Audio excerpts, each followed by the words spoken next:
ಸ್ನೇಹಿತರೆ, ಸೌಜನ್ಯ ಪ್ರಕರಣಕ್ಕೆ ಮರುಜೀವ ಬಂದಂತಾಗಿದೆ. Supreme court ರಾಜ್ಯ ಸರ್ಕಾರದ ನಿರ್ಲಕ್ಷ್ಯವನ್ನ ಖಂಡಿಸಿ ತೀವ್ರವಾಗಿ ಅಸಮಾಧಾನ ವ್ಯಕ್ತಪಡಿಸಿದೆ ಮತ್ತು ಸಿಬಿಐ ಮಾಡಿರುವಂತಹ ಲೋಪದೋಷಗಳನ್ನ ಗಮನಿಸಿ ತೀವ್ರವಾಗಿ ತರಾಟೆಗೆ ತೆಗೆದುಕೊಂಡಿದೆ.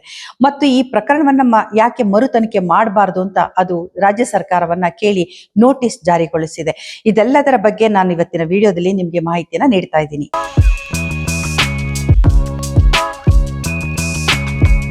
We've already told you, having taken time to file a counter, you don't even bother to do that.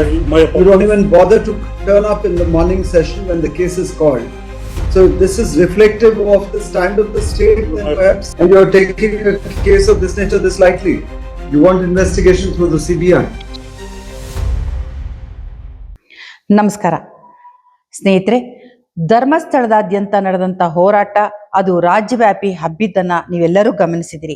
Soujanya ಪ್ರಕರಣ ನಂತರ ಇಲ್ಲಿ ಅದುವರೆಗೇನೆ ಬೂದಿ ಮುಚ್ಚಿದ ಕೆಂಡದಂತಿದ್ದ ಹಲವು ಪ್ರಕರಣಗಳು, ಹೆಣ್ಣು ಮಕ್ಕಳ ಸಾವು ಮತ್ತೆ ನೂರಾರು ಜನರ ಅಸಹಜ ಸಾವು ಪ್ರಕರಣ ಬೆಳಕಿಗೆ ಬಂತು.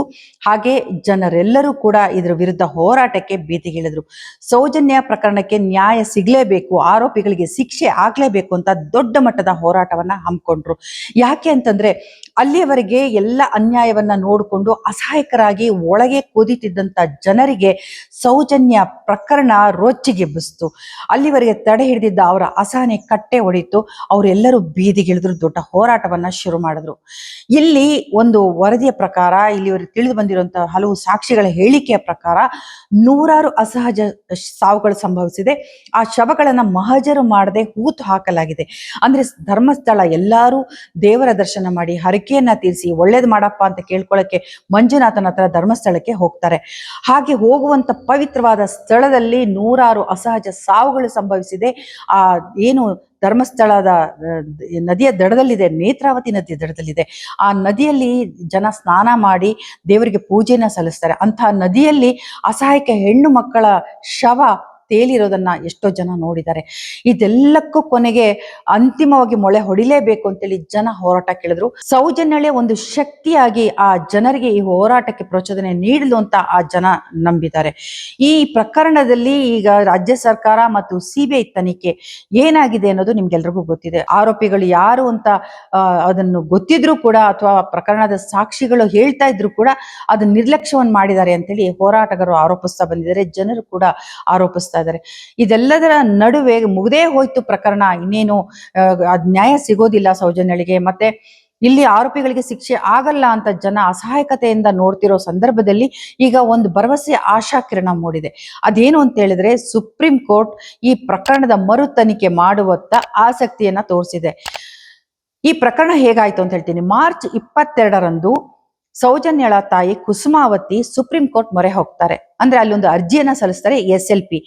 ಅಲ್ಲಿ ಸಲ್ಲಿಸಿದಾಗ ಅವರು ಏನ್ ಮನವಿ ಮಾಡ್ತಾರೆ ಅಂದ್ರೆ, ಸೌಜನ್ಯ ಪ್ರಕರಣದ ಮರು ತನಿಖೆ ಆಗ್ಬೇಕು ಅಂತೇಳಿ. ಹಾಗೆ ಇದ್ರ ಜೊತೆನಲ್ಲೇ ಸೌಜನ್ಯ ಪ್ರಕರಣದಲ್ಲಿ ಆರೋಪಿಯಂತಾಗಿ ಬಿಡುಗಡೆ ಆಗಿರುವಂತಹ, ನಿರಪರಾಧಿ ಅಂತ ಆಗಿರುವಂತಹ ಸಂತೋಷ್ ರಾವ್ ವಿಚಾರವಾಗಿ ಕೂಡ ಒಂದು ಅರ್ಜಿಯನ್ನ ಸಲ್ಲಿಸಲಾಗುತ್ತೆ. ಏನಂತಂದ್ರೆ, ಸಂತೋಷ್ ರಾವ್ ನಿರಪರಾಧಿ ಅಂತ ತೀರ್ಮಾನ ಆಗಿದ್ರು ಕೂಡ ಸಿಬಿಐ ಅದನ್ನ ಒಪ್ಕೊಳ್ಳೋದಕ್ಕೆ ರೆಡಿ ಇರೋದಿಲ್ಲ. ಅದು ಮತ್ತೆ ಹೈಕೋರ್ಟ್ಗೆ ಮೊರೆ ಹೋಗಿರುತ್ತೆ. ಈ ಸಂತೋಷ್ ರಾವೇ ಅಪರಾಧಿ ಅಂತ ಪ್ರೂವ್ ಮಾಡೋದಕ್ಕೆ ಪ್ರಯತ್ನ ಪಟ್ಟಿರುತ್ತೆ. ಹಾಗೆ ಕುಸುಮಾವತಿ ಅವರು ಕೂಡ ಮರು ತನಿಖೆ ಆಗ್ಬೇಕು ಅಂತೇಳಿ ಇಲ್ಲಿನ ಹೈಕೋರ್ಟ್ಗೆ ಮನವಿಯನ್ನ ಸಲ್ಲಿಸಿರ್ತಾರೆ. ಆದ್ರೆ ಈ ಎರಡೂ ಅರ್ಜಿಗಳನ್ನ ಹೈಕೋರ್ಟ್ ತಿರಸ್ಕರಿಸಿರುತ್ತೆ. ಇದಾದ ಮೇಲೆ ಮಾರ್ಚ್ 22ರಂದು ಏನ್ ಇವರು ಸೌಜನ್ಯ ಅವರ ತಾಯಿ ಕುಸುಮಾವತಿ ಸುಪ್ರೀಂ ಕೋರ್ಟ್ಗೆ ಅರ್ಜಿಯನ್ನ ಸಲ್ಲಿಸ್ತಾರೆ. ಅದರ ವಿಚಾರಣೆಗೆ ಬಂದಾಗ ಸುಪ್ರೀಂ ಕೋರ್ಟ್ ಏನ್ ಮಾಡುತ್ತೆ ಅಂತಂದ್ರೆ, ರಾಜ್ಯ ಸರ್ಕಾರಕ್ಕೆ ಒಂದು ನೋಟಿಸ್ ಅನ್ನ ಜಾರಿ ಮಾಡುತ್ತೆ.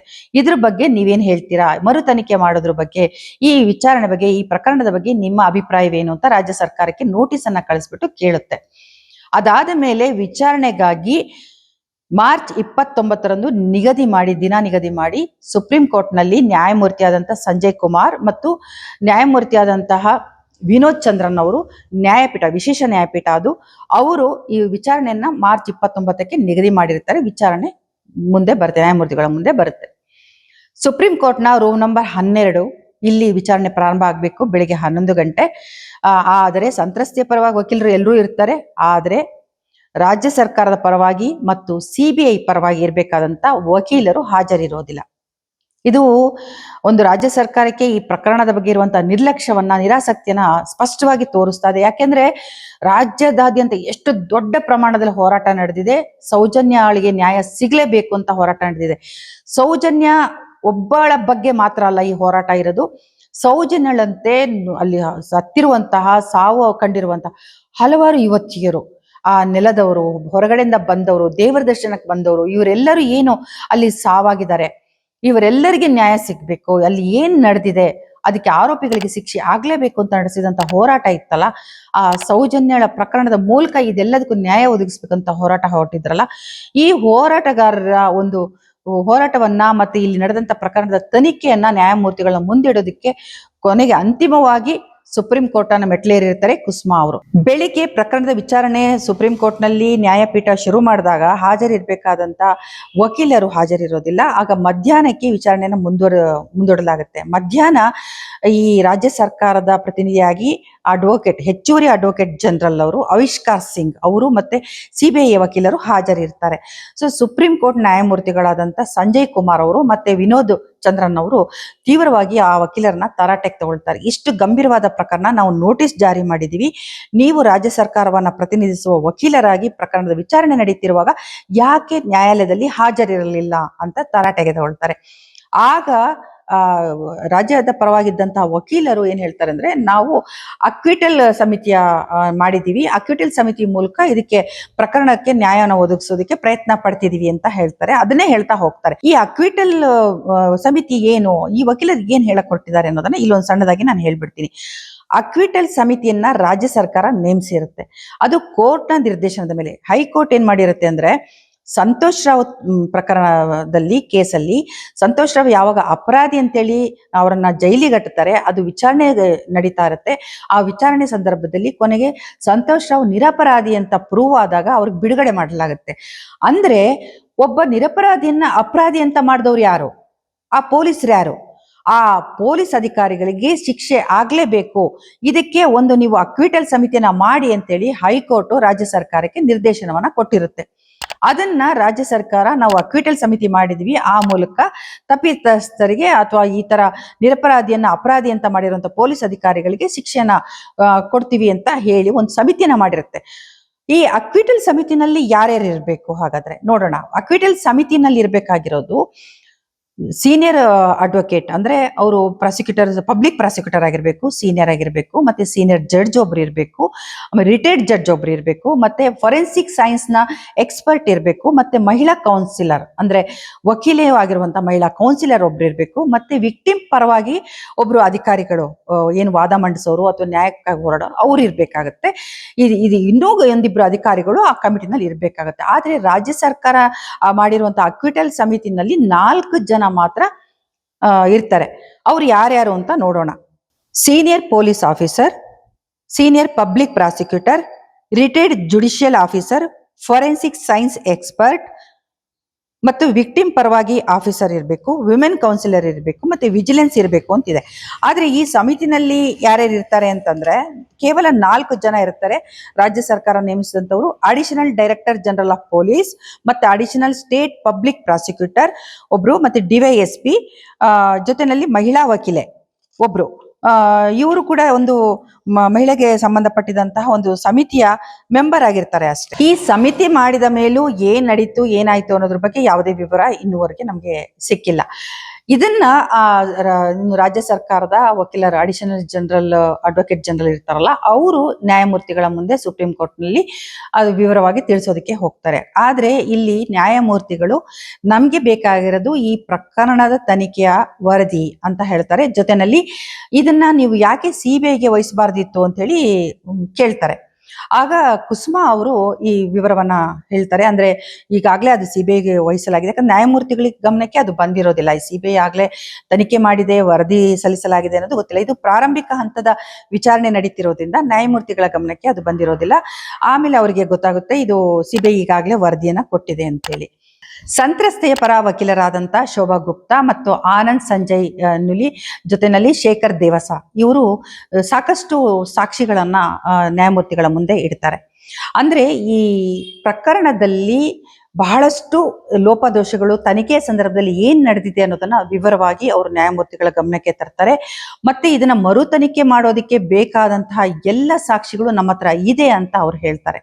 ಅಂದ್ರೆ ಬೇಕಾಗಿರುವಂತ ಮೆಟೀರಿಯಲ್ ಎವಿಡೆನ್ಸ್ ಕೂಡ ನಮ್ಮ ಹತ್ರ ಇದೆ. ಮತ್ತೆ ಸೌಜನ್ಯಗೆ ಸಂಬಂಧಪಟ್ಟಂತ ಒಂದು ಸಾಕ್ಷಿ ವಸ್ತುಗಳು, ಆ ವಸ್ತುಗಳನ್ನು ಕೂಡ ನಾವು ರಕ್ಷಿಸಿ ಇಟ್ಟಿದ್ದೀವಿ ಅಂತ ಹೇಳಿ ಅವರು ಹೇಳ್ತಾರೆ. ಮತ್ತೆ DNA ಟೆಸ್ಟ್ ರಿಪೋರ್ಟ್ ಕೂಡ ಇದೆ ಅಂತ ಹೇಳ್ತಾರೆ. ಇದನ್ನೆಲ್ಲ ಗಮನಿಸಿದಂತ ನ್ಯಾಯಮೂರ್ತಿಗಳು ಇದು ಮರು ತನಿಖೆಗೆ ಅರ್ಹವಾಗಿದೆ ಈ ಪ್ರಕರಣ ಅಂತ ಅನ್ಸುತ್ತೆ, ಬಹಳ ಗಂಭೀರವಾದ ಪ್ರಕರಣ ಇದು ಅಂತ ಅವರು ಅದನ್ನ ಪರಿಗಣಿಸ್ತಾರೆ.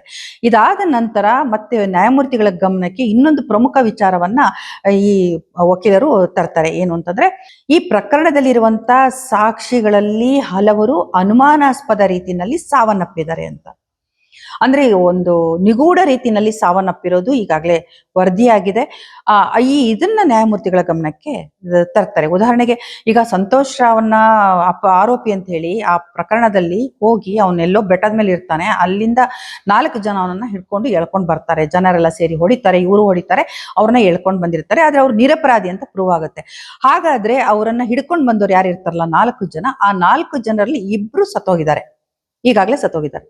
ಅದರಲ್ಲಿ ಒಬ್ರು ಅನಾರೋಗ್ಯದ ಕಾರಣಕ್ಕೆ ಸತ್ತಿದ್ದಾರೆ ಅಂತ ವರದಿಯಾಗಿದೆ, ಇನ್ನೊಬ್ರು ತಮ್ಮ ಪ್ರಾಣವನ್ನ ತಾವೇ ಕಳ್ಕೊಂಡ್ರು ಅಂತ ಹೇಳಿ ಒಂದು ವರದಿ ಬಂದಿದೆ.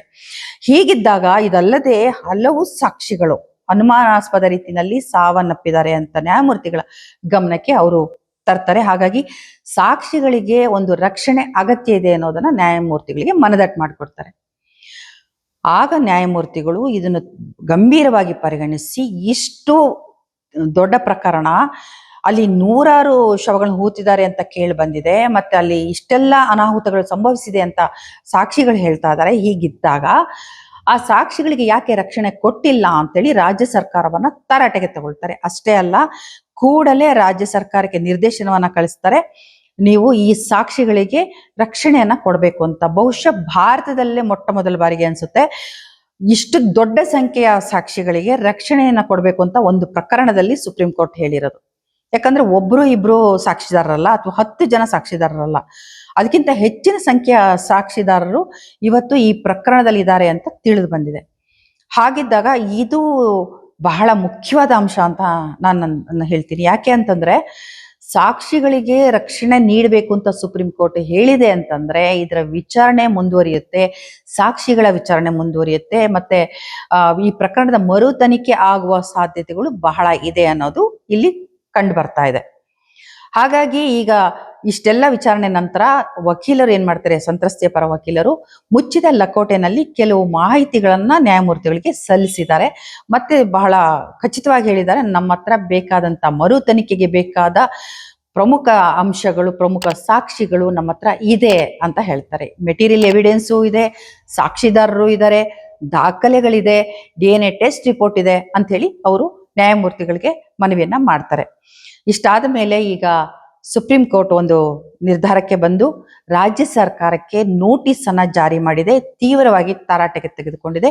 ಈ ಪ್ರಕರಣವನ್ನ ಯಾಕೆ ಮರು ತನಿಖೆ ಮಾಡಬಾರ್ದು ಅಂತ ರಾಜ್ಯ ಸರ್ಕಾರವನ್ನ ಕೇಳಿದೆ. ಇಡೀ ಪ್ರಕರಣಗಳನ್ನ ನಾವು ನೋಡುವಾಗ, ಧರ್ಮಸ್ಥಳದ ಪ್ರಕರಣವನ್ನ ನೋಡುವಾಗ, ಆರೋಪಿಗಳ ಬೆಂಬಲಕ್ಕೆ ಪಕ್ಷ ಭೇದವನ್ನ ಮರೆತು ಎಲ್ಲ ಪಕ್ಷಗಳು ಟೊಂಕ ಕಟ್ಟಿ ನಿಂತಿವೆ ಅಂತ ಅನ್ನೋದಂತೂ ಸ್ಪಷ್ಟವಾಗಿ ಕಂಡು ಬರ್ತಾ ಇದೆ. ಹಾಗಾಗಿ ಇಲ್ಲಿ ಆರೋಪಿಗಳ ರಕ್ಷಣೆಗೆ ಯಾಕೆ ನಿಂತಿದ್ದಾರೆ, ರಾಜಕಾರಣಿಗಳಿರ್ಬೋದು, ಅಧಿಕಾರಿಗಳಿರ್ಬೋದು, ಪೊಲೀಸರು ಇರ್ಬೋದು, ಅಥವಾ ವಕೀಲರು ಇರಬಹುದು, ಎಲ್ಲ ವಿಭಾಗದಲ್ಲಿರುವಂತ ಎಲ್ಲರೂ ಕೂಡ ಯಾಕೆ ನಿಂತಿದ್ದಾರೆ ಅಂದ್ರೆ ಅವರಷ್ಟು ಶಕ್ತಿಶಾಲಿಗಳ, ಅಷ್ಟು ಪ್ರಭಾವಿಗಳ, ಅವರ ರಕ್ಷಣೆಗೆನ ನೀವು ಕೊಡ್ತಿದ್ದೀರಾ ಅಂತಂದ್ರೆ ನಿಮಗೂ ಅವ್ರಿಗೂ ಇರಬಹುದಾದಂತ ನಂಟು ಏನು ಅಂತದ್ದು ಏನ್ ನಡೀತಾ ಇದೆ, ಇದೆಲ್ಲ ಪ್ರಶ್ನೆಗಳು ನಮ್ಮ ಮುಂದೆ ಬರುತ್ತೆ. ಇದೆಲ್ಲದರ ಜೊತೆಯಲ್ಲಿ ಈ ಇಷ್ಟು ವರ್ಷಗಳ ಕಾಲ ನಡೆದ ಹೋರಾಟಕ್ಕೂ ಕೂಡ ಯಾವ ಆಡಳಿತ ಪಕ್ಷಗಳು ಕೂಡ, ಅದರಲ್ಲಿ ಕಾಂಗ್ರೆಸ್ ಇರ್ಬೋದು, ಬಿಜೆಪಿ ಇರ್ಬೋದು, ಯಾವುದೇ ಮೈತ್ರಿ ಕೂಟ ಸರ್ಕಾರ ಇರ್ಬೋದು, ಯಾರು ಕೂಡ ಸೊಪ್ಪು ಹಾಕಿಲ್ಲ. ಈ ಹೋರಾಟವನ್ನ ನಿರ್ಲಕ್ಷ್ಯ ಮಾಡಿದ್ದಾರೆ ಅಂತಂದ್ರೆ ಒಂದು ಗುರಿ ಏನಿರ್ಬೋದು, ಆರೋಪಿಗಳ ರಕ್ಷಣೆ. ಹಾಗಾಗಿ ಈಗ ಸುಪ್ರೀಂ ಕೋರ್ಟ್ ಈಗ ಹೋರಾಟಗಾರರ ಪರವಾಗಿ ಮತ್ತು ಸೌಜನ್ಯಳ ಕುಟುಂಬಸ್ಥರ ಪರವಾಗಿ ಇರುವಂತ ಒಂದು ಆಶಾ ಕಿರಣ ಅಂತಾನೆ ಹೇಳ್ಬೋದು. ಈಗ ಇಷ್ಟು ದಿನ ಕೂಡ ಎಲ್ಲರೂ ಕೇಳ್ತಾ ಇದ್ರು, ಯಾಕೆ ನೀವು ಎಲ್ಲ ಎವಿಡೆನ್ಸ್ ಇದೆ ಅಂತ ಹೇಳ್ತೀರಾ, ಯಾಕೆ ನೀವು ಹಾಗಾದ್ರೆ ಸುಪ್ರೀಂ ಕೋರ್ಟಿಗೆ ಹೋಗಲ್ಲ ಅಂತ ಸೌಜನ್ಯ ಕುಟುಂಬಸ್ಥರನ್ನ ಬಹಳ ಕೇಳಿದ್ದುಂಟು. ಅಂದ್ರೆ ಸುಪ್ರೀಂ ಕೋರ್ಟ್ ಕೊನೆಯ ಅಂತಿಮ ನಿಲ್ದಾಣ ಅಂತ ಹೇಳ್ಬೋದು. ಅಂದ್ರೆ ನಿಮ್ಮ ಒಂದು ಏನು ನ್ಯಾಯಕ್ಕಾಗಿ ನೀವು ಹೋರಾಟ ಮಾಡ್ತೀರಾ, ಯಾವುದೇ ಹೋರಾಟ ನ್ಯಾಯಕ್ಕಾಗಿರ್ಬೋದು, ಹೋರಾಟ ಮಾಡೋ ಹೊತ್ತಿಗೆ ಎಲ್ಲ ಮುಗಿದ್ಮೇಲೆ ಉಳಿಯೋದು ಒಂದೇ ಕೊನೆಗೆ ಸುಪ್ರೀಂ ಕೋರ್ಟ್. ಅಲ್ಲಿ ಕೂಡ ನಿಮ್ಗೆ ಏನಾದ್ರು ಸೋಲಾಯ್ತು ಅಂತಂದ್ರೆ ಮತ್ತೆ ಎಲ್ಲೂ ನಿಮ್ಗೆ ನ್ಯಾಯ ಸಿಗೋಕೆ ಸಾಧ್ಯನೇ ಇಲ್ಲ. ಹಾಗಾದ್ರೆ ಸುಪ್ರೀಂ ಕೋರ್ಟ್ ಅಲ್ಲಿ ನಾವು ಸಲ್ಲಿಸ್ಬೇಕು, ಗೆಲ್ಬೇಕು ಅನ್ನೋದಾದ್ರೆ, ನಿಜವಾಗ್ಲೂ ಸತ್ಯಕ್ಕೆ ಗೆಲುವಾಗ್ಬೇಕು ಅನ್ನೋದಾದ್ರೆ ಅದಕ್ಕೆ ಬೇಕಾದಂತ ಪುರಾವೆ, ಸಾಕ್ಷಿ ಎಲ್ಲ ಇರ್ಬೇಕಾಗತ್ತೆ. ಅದನ್ನೆಲ್ಲವನ್ನ ತಯಾರಿ ಮಾಡ್ಕೊಳ್ಳೋದಕ್ಕೆ ಸಮಯ ಬೇಕಾಗತ್ತೆ. ಇದೆಲ್ಲವನ್ನ ಮಾಡ್ಕೊಳ್ಳೋದಕ್ಕಾಗಿ ಒಂದಷ್ಟು ಸಮಯವನ್ನ ಇವರು ತಗೊಂಡ್ರು. ಕೊನೆಗೆ ಅಂತಿಮವಾಗಿ ಕೊನೆಯ ಪ್ರಯತ್ನವಾಗಿ ಈಗ ಸುಪ್ರೀಂ ಕೋರ್ಟ್ ಮೆಟ್ಲೇರಿದ್ದಾರೆ. ಇಲ್ಲಿ ಈಗ ವಿಚಾರಣೆ ಪ್ರಾರಂಭದಲ್ಲಿಯೇ ಒಂದು ಭರವಸೆ ಮೂಡ್ತಾ ಇದೆ, ಮರು ತನಿಖೆ ಆಗಬಹುದು ಅಂತ. ಹಾಗಾದ್ರೆ ಏನಾಗುತ್ತೆ ಅನ್ನೋದನ್ನ ನಾವು ಕಾದ್ ನೋಡ್ಬೇಕಾಗಿದೆ. ಏನೇ ಇರಲಿ, ನಮ್ಮ ನಾಡಲ್ಲಿ ಕಾನೂನಿದೆ, ಸಂವಿಧಾನ ಇದೆ. ಡಾಕ್ಟರ್ ಬಾಬಾ ಸಾಹೇಬ್ ಅಂಬೇಡ್ಕರ್ ಅವರು ನೀಡಿದಂತ ನಮ್ಮ ರಕ್ಷಣೆಗೆ ಇರುವಂತ ಸಂವಿಧಾನದಲ್ಲಿ, ಕಾನೂನಲ್ಲಿ ಖಂಡಿತ ಆರೋಪಿಗಳಿಗೆ ಶಿಕ್ಷೆ ಆಗ್ಲೇಬೇಕು. ಅದಕ್ಕೆ ಎಲ್ಲರ ಸಹಕಾರ ಬೇಕಾಗತ್ತೆ. ಅದ ಹಾದಿ ತಪ್ಪಿಸುವಂತಹ ದುಷ್ಟ ಶಕ್ತಿಗಳು ಇದ್ದೇ ಇರುತ್ತೆ. ಆದ್ರೆ ಇದೆಲ್ಲದರ ಜೊತೆನಲ್ಲಿ ಎಲ್ಲರೂ ಒಗ್ಗಟ್ಟಾದ್ರೆ ಏನನ್ನಾದ್ರೂ ಒಂದು ನ್ಯಾಯ ಸಿಗಬಹುದು ಅನ್ನೋಂಥದಕ್ಕೆ ಈಗ ಸೌಜನ್ಯ ಪ್ರಕರಣ ನಮ್ಮ ಮುಂದೆ ಇದೆ. ಇದರ ಫಲಿತಾಂಶ ಏನಾಗುತ್ತೆ ಅನ್ನೋದನ್ನ ನಾವು ಕಾದು ನೋಡ್ಬೇಕು. ಇದಕ್ಕೆ ಈಗ ಒಂದಿಬ್ರು ಏನು ಗಟ್ಟಿಯಾಗಿ ನಿಂತಿದ್ದಾರೆ ಈ ಹೋರಾಟ ಮಾಡ್ಲೇಬೇಕು ಅಂತ.